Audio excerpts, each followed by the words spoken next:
आराम से रख लो, आराम। हेलो बेटा, ये ऑन करो। हेलो,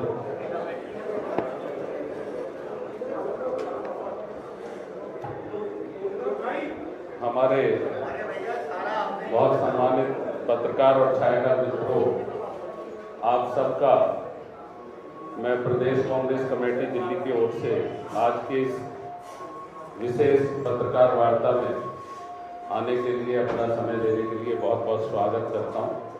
आप सबका इस्तकबाल है, वेलकम।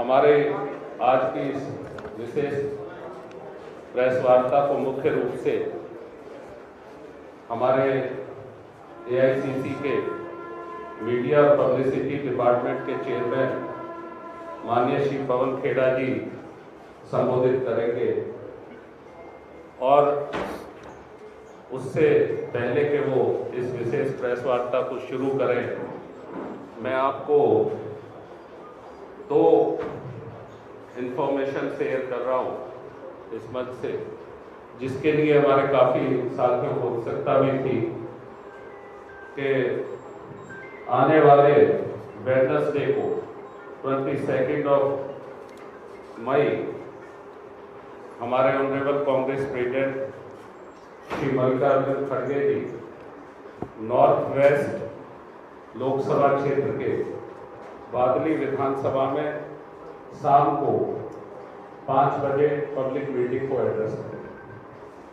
साथ ही साथ हमारे ऑनरेबल MP और फॉर्मर कांग्रेस प्रेसिडेंट हमारे जननायक श्री राहुल गांधी जी 23 को सुबह 9:30 AM सुबह प्रातः 9:30 बजे नॉर्थ ईस्ट लोकसभा क्षेत्र में एक पब्लिक मीटिंग को एड्रेस करें।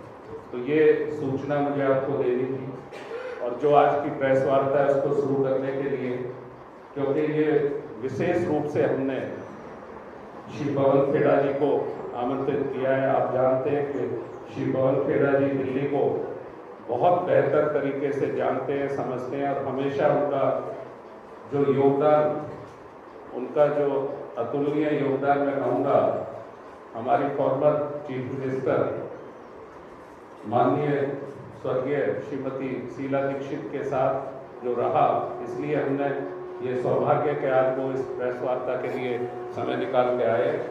कांग्रेस हमेशा गरीब की रोजी रोटी, रोजगार और मकान के लिए काम करती आई है, हमारी प्राथमिकता है।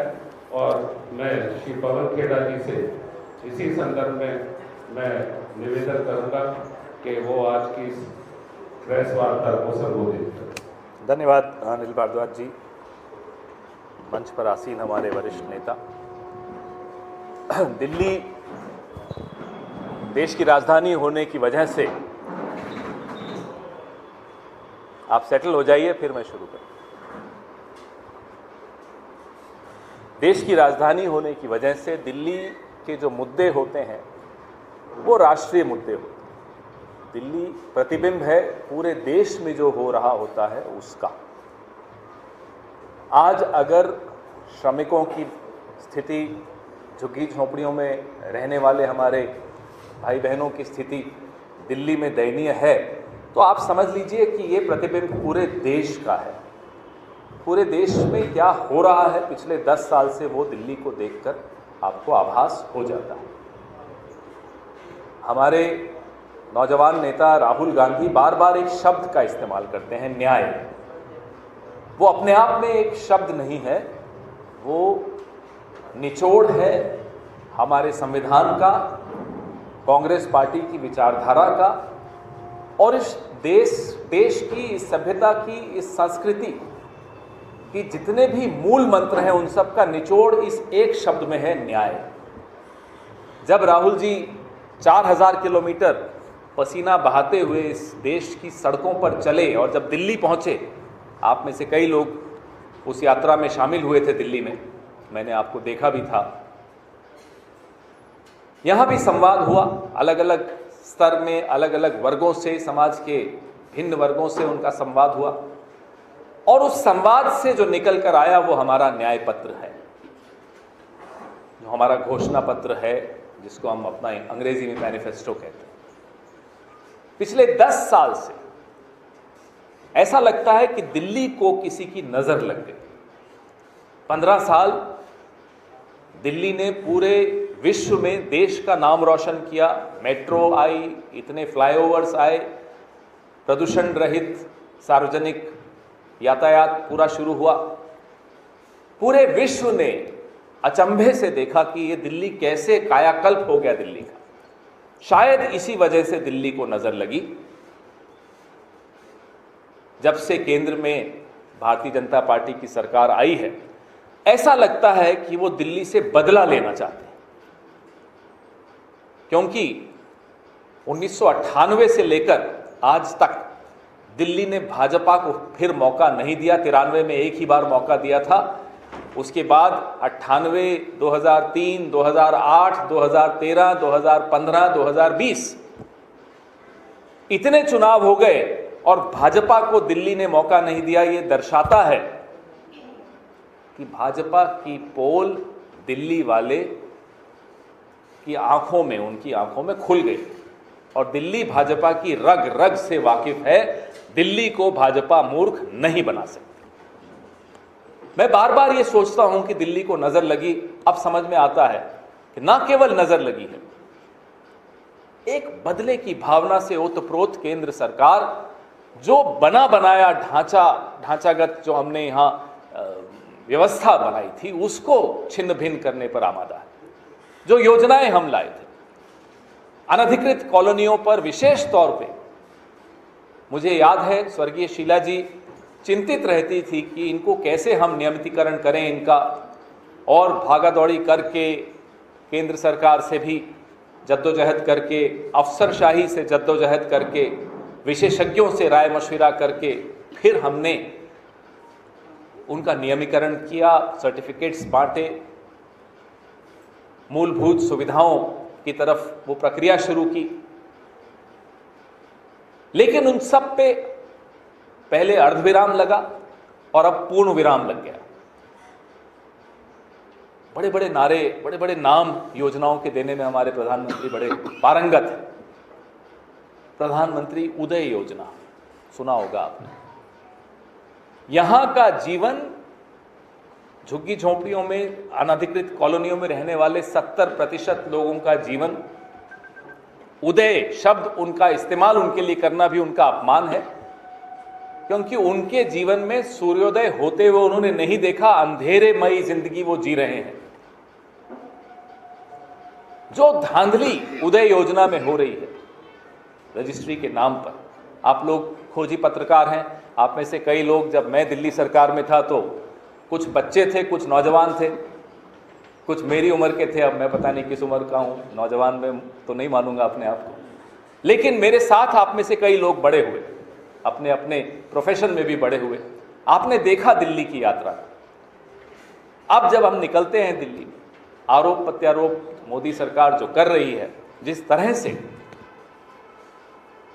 न केवल एक चुनी हुई सरकार को संघर्ष करना पड़ता है, बल्कि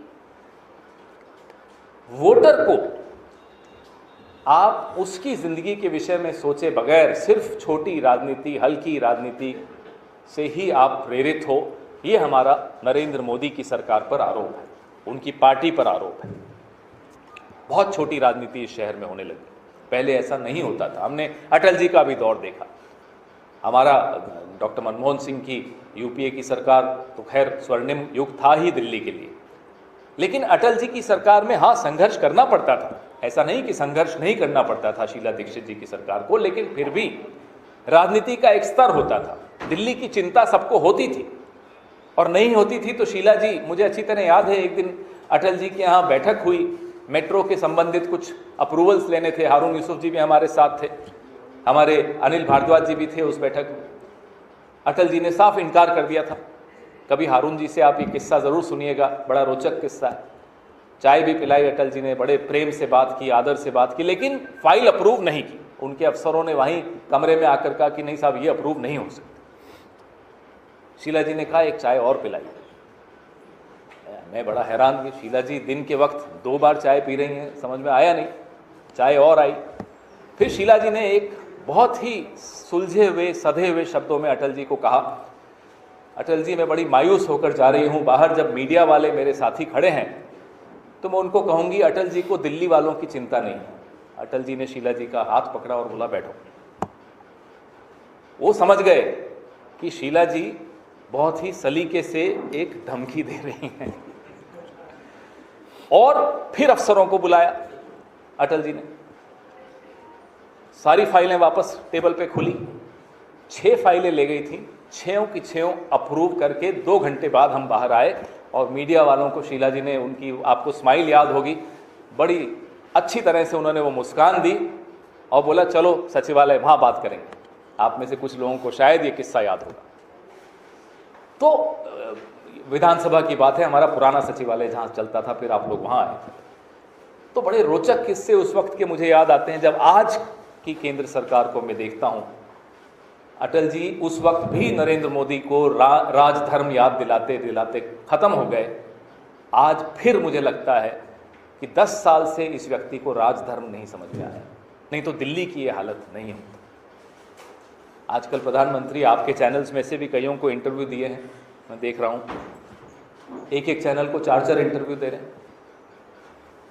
और जब से प्रधानमंत्री ने इंटरव्यू देने शुरू किए हैं, कपिल शर्मा डिप्रेशन में चला गया,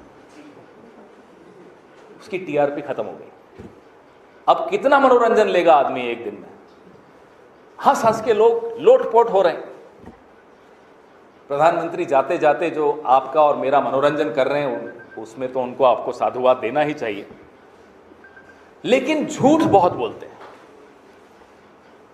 कभी इस देश ने ऐसा प्रधानमंत्री नहीं देखा जो इतना झूठ बोलता हो। बोलते हुए मुझे शर्म आती है कि देश के प्रधानमंत्री के लिए मुझे ऐसा कहना पड़ रहा है, लेकिन क्या करें, ये तो सच है।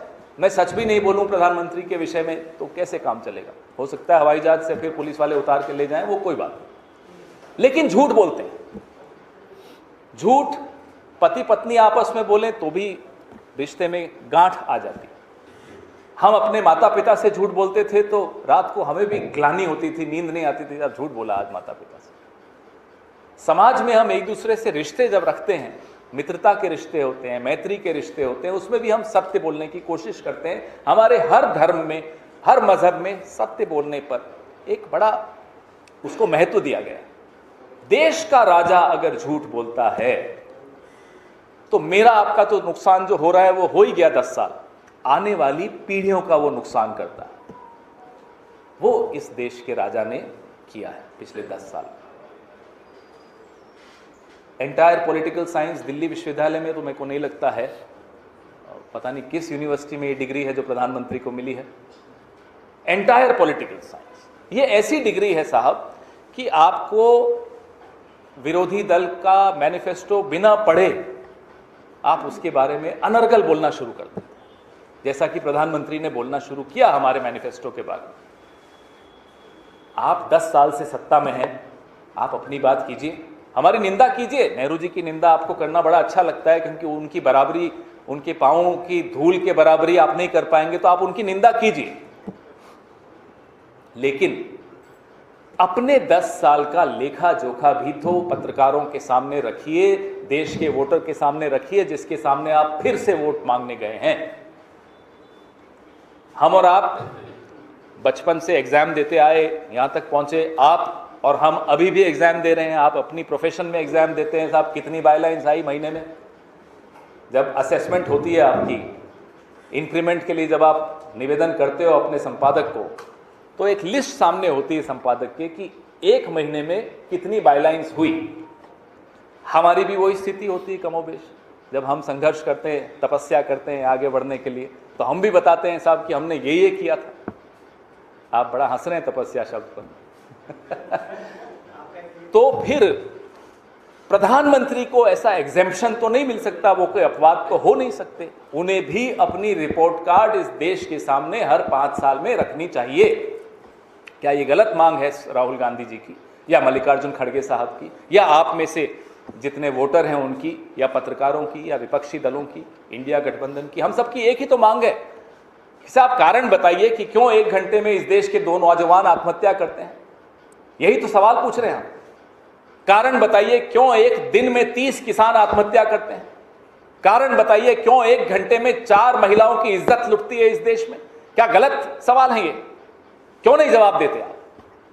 क्योंकि आपके पास जवाब नहीं है। आपने 10 साल व्यर्थ की राजनीति में गंवा दिए। आपने इस देश की आने वाली नस्लों को तबाह कर दिया। उनके आने वाले कई साल आपने खत्म कर दिए। इस देश को 20-25 साल आप पीछे ले गए। इस देश की अर्थव्यवस्था को आप पीछे ले गए। इसीलिए पहली नौकरी पक्की राहुल गांधी कहते हैं, इसीलिए भर्ती भरोसा की गारंटी राहुल गांधी देते हैं, इसीलिए महालक्ष्मी यानी कि हर गरीब परिवार की महिला को हर साल 1 लाख रुपया की गारंटी हम देते हैं, इसीलिए 10 किलो अनाज देने की नौबत आ गई है जो हमने घोषणा की। इस देश को आत्मनिर्भर भारत बनाने के लिए चले थे। ये आत्मनिर्भर भारत में ये स्थिति है कि 80 करोड़ लोग सरकार पर राशन के लिए निर्भर हो गए हैं। ये स्थिति 10 साल में हुई है। और फिर भी हम सवाल न पूछें। फिर हम सवाल पूछते हैं तो कहते हैं शहजादा। वो शहीद ज़्यादा है, वो शहजादा नहीं है मोदी साहब। जिस दिन आपको ये समझ में आ जाएगा, इस देश का इतिहास समझ में आ जाएगा, क्यों ये देश आज क्रोधित है आपसे, ये समझ में आ जाएगा। 4000 किलोमीटर पसीना बहा के वो आदमी न्याय की बात करता हुआ निकला, देश को जोड़ने की बात करता हुआ निकला। आप 4 किलोमीटर चल के दिखा दीजिए। और अनिल भारद्वाज जी और देवेंद्र यादव जी से मैं आग्रह करूंगा, दीपक बावरिया जी से आग्रह करूंगा कि वो 4 किलोमीटर ये तय करें कौन सी झुग्गी झोंपड़ी क्लस्टर से उनको निकाल कर ले जाना है। उन्हें मालूम पड़े दिल्ली की स्थिति क्या है, होश ठिकाने आ जाए।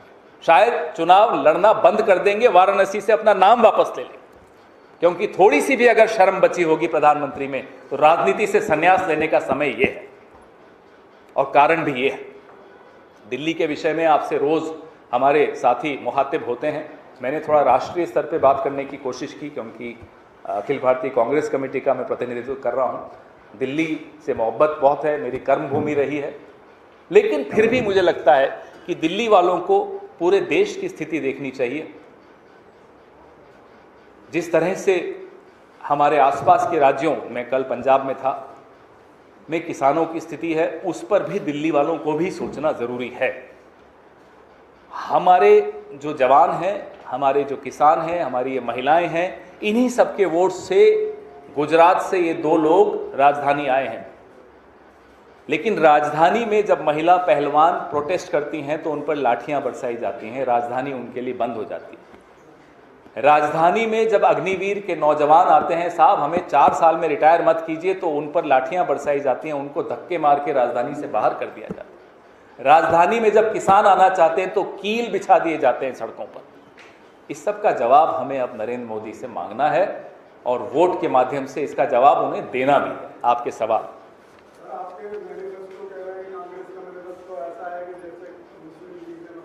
अब मुस्लिम लीग का मैनिफेस्टो मोदी जी ने जरूर पढ़ा होगा, ये मुझे मालूम है, भरोसा है उन पर, क्योंकि उनके जो वैचारिक पूर्वज हैं, राष्ट्रीय स्वयंसेवक संघ या उस वक्त की हिंदू महासभा या उसके बाद का जनसंघ या उसके बाद की जनता पार्टी और अब की भारतीय जनता पार्टी, इन सब की एक जुगलबंदी हमेशा उस विचारधारा से रही है जिसको उस वक्त हम मुस्लिम लीग कहते थे।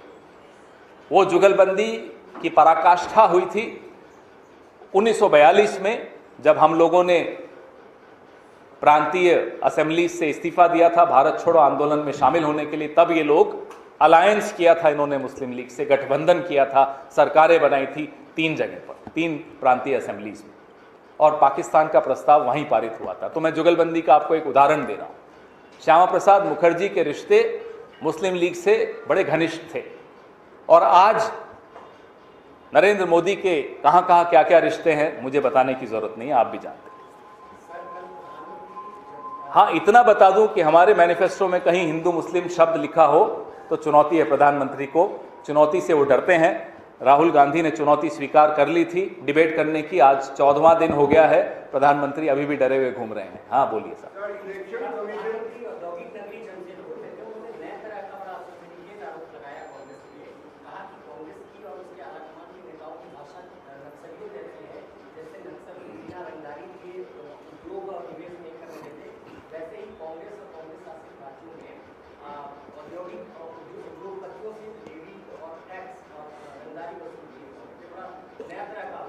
नहीं, आरोप कोई नया तरीका का नहीं है। ये उनके जो 2-4 दोस्त हैं ना, बड़े बड़े अरबपति जिनके 16 लाख करोड़ माफ़ किए हैं, ये उनके द्वारा लिखी हुई स्क्रिप्ट है।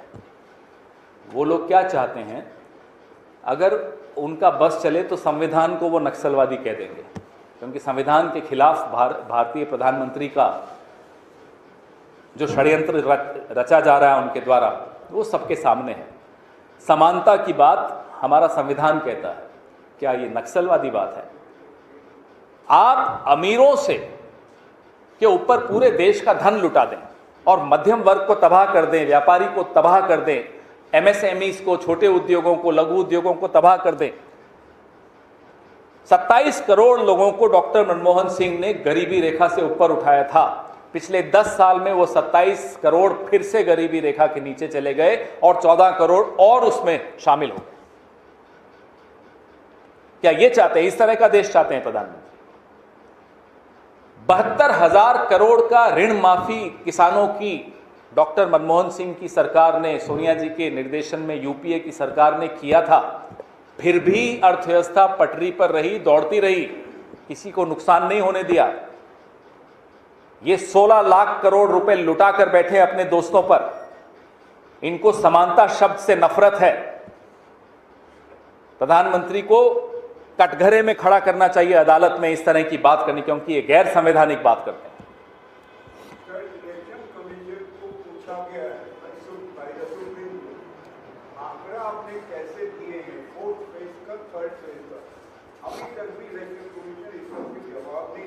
क्योंकि प्रधानमंत्री कार्यालय से अभी डिक्टेशन आया नहीं होगा ना, डिक्टेशन वहां से आ रहा है।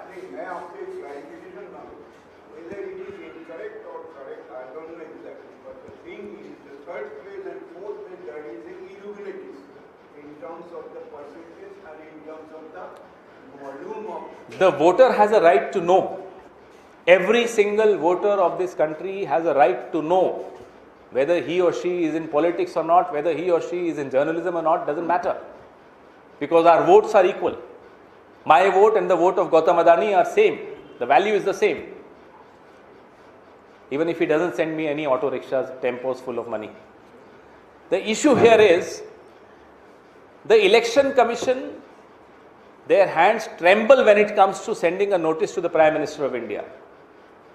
गलती प्रधानमंत्री करते हैं, नोटिस नड्डा जी को चला जाता है। ये इस इलेक्शन कमीशन की स्थिति है, दयनीय स्थिति है। हम तो उनको भी कहते हैं, अपनी स्वतंत्रता बचा के रखना चाहते हो तो निष्पक्ष चुनाव होने दो। ये 150 सीटें पार नहीं कर पाएंगे नरेंद्र मोदी।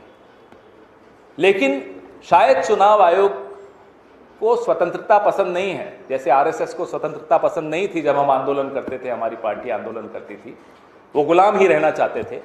शायद चुनाव आयोग भी गुलाम ही रहना चाहता है। क्यों नहीं जवाब दे रहा? क्यों सर्वोच्च न्यायालय को हस्तक्षेप करना पड़ रहा है? ये अपने आप में शर्मनाक है किसी भी चुनाव आयोग के लिए। एक गांधी जी के 3 बंदर होते थे, आजकल मोदी जी के 3 बंदर दिखते हैं वहां। हाँ बोलिए।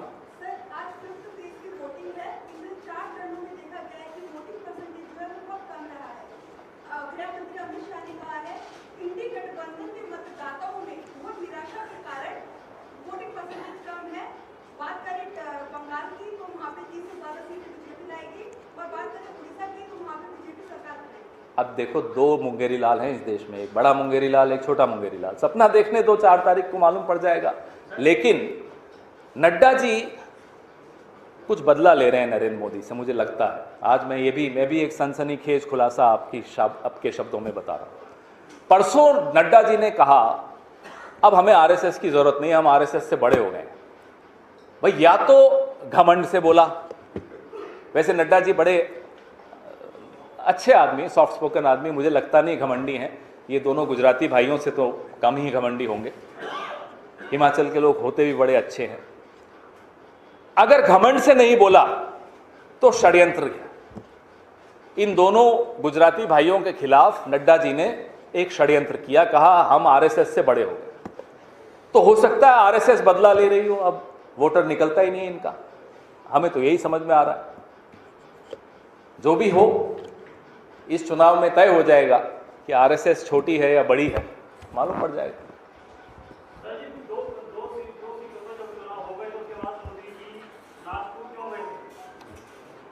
अब हमें तो उम्मीद थी कि वहाँ दीक्षा भूमि जाकर थोड़ा आत्मचिंतन करेंगे, बाबा साहब अम्बेडकर की पवित्र भूमि पर बैठकर थोड़ा आत्मचिंतन करें, उनसे माफ़ी मांगें कि साहब गलती हो गई कि संविधान की तरफ हमने बुरी नज़र से देखा, लेकिन नहीं, कुछ और कारण से गए होंगे। अब मुझे नहीं मालूम क्यों गए, जासूसी की आदत उनकी है, हमारी नहीं है। और कुछ? थैंक यू धन्यवाद जी। बहुत बहुत आभार।